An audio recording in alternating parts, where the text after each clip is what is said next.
Welcome back to another episode. I don't know if you can tell, but we are driving a square body down the road. We got the truck running and driving. We actually did that a while ago.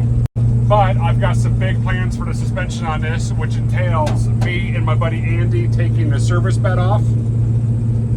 Then we'll go back to my house, and then I'll explain to you everything that's going on with the suspension and what we're doing to it. I don't know if you can hear that squeak, but that's the alternator squeaking pretty bad. But there's the vitals on the truck. Everything's looking good. But the interior is just about done. Got a turn here.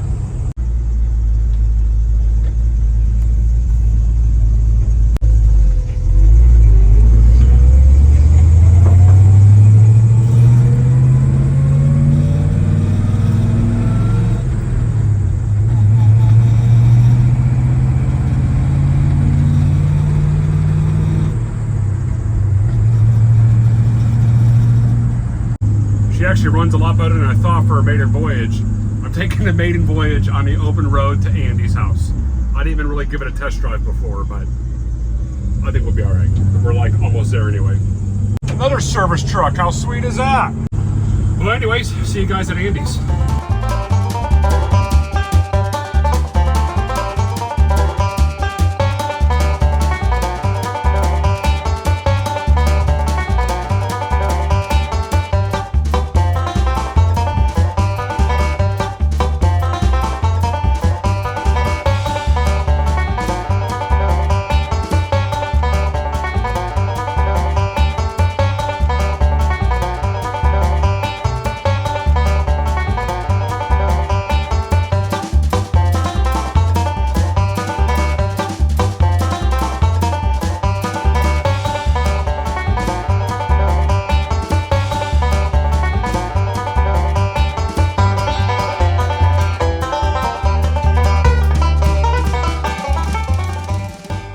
Back at the house. As you just saw, we took the service bed off the truck, and if you cannot figure out what we are doing quite yet, this might give it away.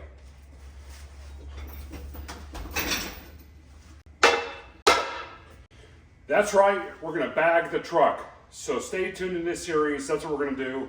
What I want to do is film an episode every day. That's what I hope to do, to at least give you guys my day-to-day work on the truck. I'm taking a 2-week vacation from work to hone down and work on this thing. I've had parts coming in for the truck for the past couple months. Everything is here. All my tooling got here too. And that's what we're going to do. We're going to work on this truck night and day for the next 2 weeks, probably 3 weeks, and get this thing laying frame. But as you can see, the truck does run and drive. It actually runs and drives really good. The only issue is that squeak. And we're going to fix that squeak by replacing the alternator. Hopefully the junkyard has another one. I'm sure it does. Well, let me show you guys some of the parts I have for this truck. I got a big pile of parts right here, and I want to show you guys. Also, these are the Airlift 2600s for the rear, and I've got Airlift 2500s for the front. And if these aren't enough for the front, which I'm sure they will be, we're going to just switch up the front to 2600s. Let me show you guys all the parts I have for this. And there's a lot.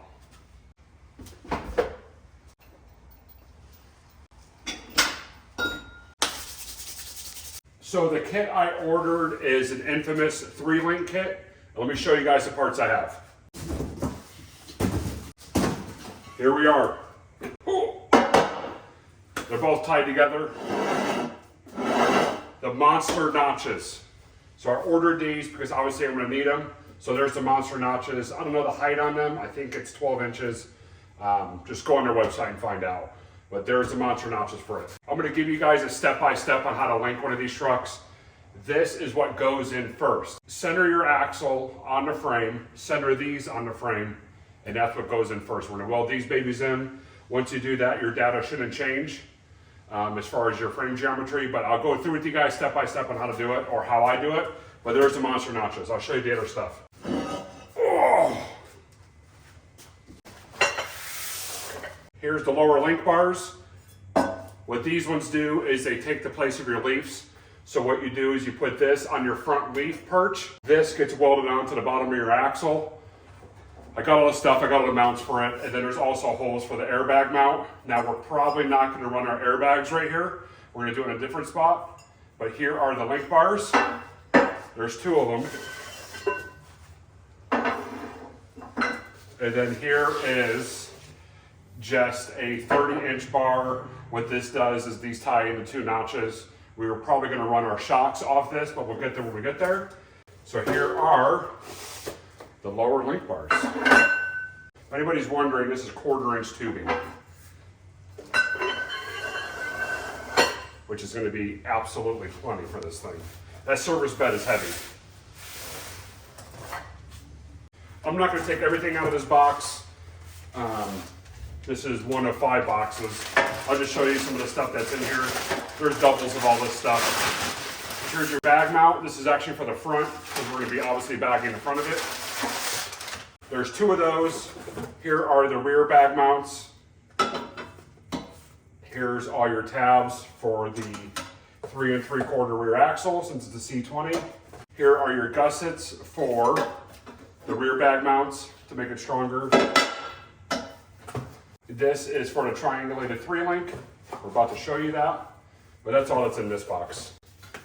I'm actually editing some of this video right now, so some people are probably thinking, why am I bagging this? Let me show you a friend of mine, Clay. Let me show you his trucks. Here's a couple images of what he has. He's got this blue one. The blue one, to me, is what got me and inspired me to do this. Here is his yellow truck. This one is called a janitor. He's done a body drop on this one as well. That's why this one sits just a hair lower than the blue one. He also has a white one. He actually has like a whole fleet of these things. So that is why I am bagging it. Clay inspired me to do this. When I saw his lane frame, I thought to myself, well, I've got the best kind of base to go off of. This truck didn't cost much. I don't have a whole lot into it. And if I can let this thing lay frame, it would absolutely tie it in together. What I'm gonna do right now is attach a link in the description to his Instagram page. Check it out. He also has another Instagram page where he actually makes custom die casts. But shout out to him. He's been super helpful along already for the build. He's already given me some insight on things to look at, especially for bagging this truck. I've bagged other vehicles, but this one is gonna be my pride and joy. So shout out to Clay. Thank you, sir. Appreciate it. Let's get back to the episode. This is gonna be a pretty wild build. I can't wait to do it. And I took a 2-week vacation from work, so I should dedicate all my time to it. I've got a very understanding wife. That is for sure. Here's a bag of all the bushings. Pull one open. It got cold, man. It got real cold. It was like 30 degrees today. Here's your bushings. Cool, it's a 2-piece, so you don't really need to press these in. Grease them up real good before you install them. That'll save you. This is the meat and the potatoes of the whole thing. There is the triangulated bar. So this actually comes with a cross member that you gotta install on the frame. I'll probably pull that out of the box here in a second. This is threaded. What's nice is this will adjust your pinion angle. If your pinion angle's off a little bit, what I wanna do is center this threaded piece with what I think is the correct pinion angle, and if I have to adjust it a degree or two, we can just unthread it or thread it in. So that's the nice part about this thing. When I do bag this, I want to make sure that everything is 100% perfect without having to make any adjustments. We should be able to do it no problem. Oh yeah. And it came with a free t-shirt. Can't go wrong there. Here is that cross member and the mount. You weld the tabs onto it, then your 3-link attaches to it. What I'll do is I'll show you a couple pictures right now of what it looks like.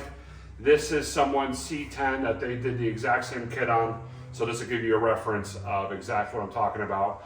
You can see those lower link bars with the airbag set up.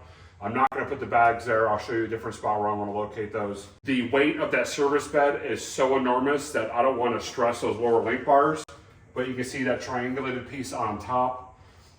And what I want to do is give you guys a step-by-step instructions on how to do this, because I want you guys to be able to watch my videos, get comfortable enough in your own garage with a basic set of tools and get this done. It's not hard, just have a reference for all your measurements. What I want to show you guys is half travel, where to set all your geometry to as far as the height of the truck as it's driving down the road in a comfortable stance. I want to show you guys pinion angle. I want to show you guys everything that I can to, like I said, make this comfortable for you at your house. This is not hard. If you've got a welder, a tape measure, and a little common sense, you can do this too. And hopefully, I can get you guys out there doing it. Let me show you a couple more things I think that are pretty much a necessity to do a job like this. Let me throw my hat back on. Good. Now what I'm not showing you is every single piece that's in this kit. We are going to do that when we're doing the build series. What is going to become your friend, I lost my other one so I had to buy a new one, is a plumb bob. Did you hear that? Like I was saying, a plumb bob is going to be your best friend when it comes to a build like this. This is what you're going to use to reference everything off of. So if you don't have a plumb bob, buy one. They're about 10 bucks on Amazon. You will need it, I guarantee it.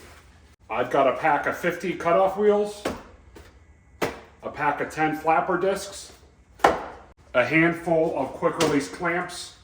Those are always going to be handy, especially when you're doing your monster notches. You can use those, or you can use these actual real C clamps. I've got what, 3-inch, 4-inch, 6-inch, 8-inch. I got a whole bunch of these, a whole handful of these. We're only going to use a couple of them, not a big deal. And last but not least, I'm not going to pull it out of there, is I've got an extension cord for my welder because my 220 plug is in the wall pretty much behind my wagon. You can see the wagon is sitting here, so my plug is over there, which looks a lot farther than it really is, especially with the fisheye lens. But I want that welder to reach over here because I'm going to back this truck up. Let me show you my truck with the bed off it as well, so you can see that. And this is what I'm working with. It's old, it's grimy. You can see grease all over the frame, grease all over the rear axle. I've got this bungee corded up so I don't swash fuel all over the ground. Wiring for the rear lights, but it's just old and greasy, and I want to make this as clean as I can. You guys are probably thinking, why don't you take it to a car wash and power wash it? Because obviously you don't want to power wash it in your driveway. The issue is it is now freezing temperatures here in Idaho. So for me to get this over to the car wash and do it, it's just going to be way too cold. I don't want to do it. So I'm just going to spend about an hour, not today, off camera, just wire wheeling everything. Maybe I'll show you a little bit of it. Maybe I'll do like a time lapse on it, but I want to wire wheel everything. But I'm going to wire wheel it one piece at a time. When I pull the rear axle out, I'm going to do it then I'm going to do the frame, and it'll be a whole ordeal. A couple of people were asking about the wagon. It's still here. I'm actually going to park it where the Ferrari is. The Ferrari is behind you. I'm going to take my pickup truck, back it in here, and then this, like I said, we'll go where the Ferrari is, and I'll pull the Ferrari behind the truck, or in front of the truck essentially. But I still got the wagon. This is the next build. Once the suspension is done on that truck, I want to dive deep into this to give some people an update on the car, because a couple people have been asking.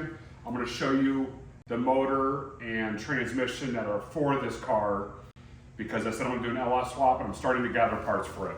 Here it is right here. So I've got an LS sitting right here. I got this from my buddy Kevin's shop. I got this from LKQ. It's a 4L60E. That is for it. I've got the accessory drive for it right there. I've got a handful of parts up front, including the mount kit to mount that motor into that wagon. But this is getting all the love next.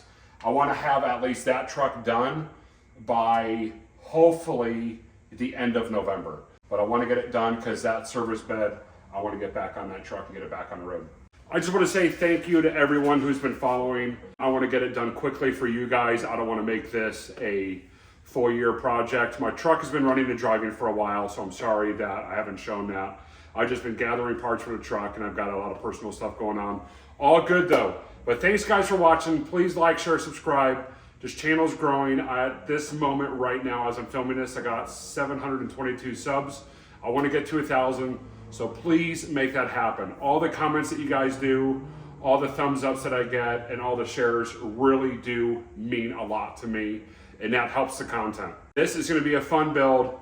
Like I said before, I don't want to keep repeating myself. I'm hoping, fingers crossed, to do an episode every single day for you, because I want to show you guys truly what I'm doing every single night.